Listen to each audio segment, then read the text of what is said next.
ตัวเฮ้ยจำคันในคลิปจะเป็นเสียงทหารเขมรค่ะตัวเฮ้ยจำคัน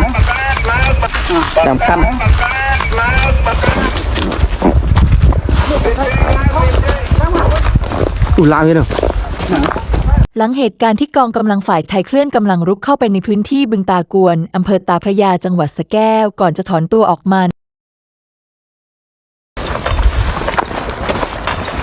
ในเวลาต่อมาล่าสุดวันนี้มีรายงานว่ากองกำลังฝ่ายกัมพูชาได้กลับเข้ายึดพื้นที่ดังกล่าวตามเดิมพร้อมปลดธงชาติไทยลงจากเสาและเปลี่ยนขึ้นเป็นธงชาติกัมพูชาแทนเพื่อแสดงการควบคุมพื้นที่เครดิตเพจมังกรซ่อนตัว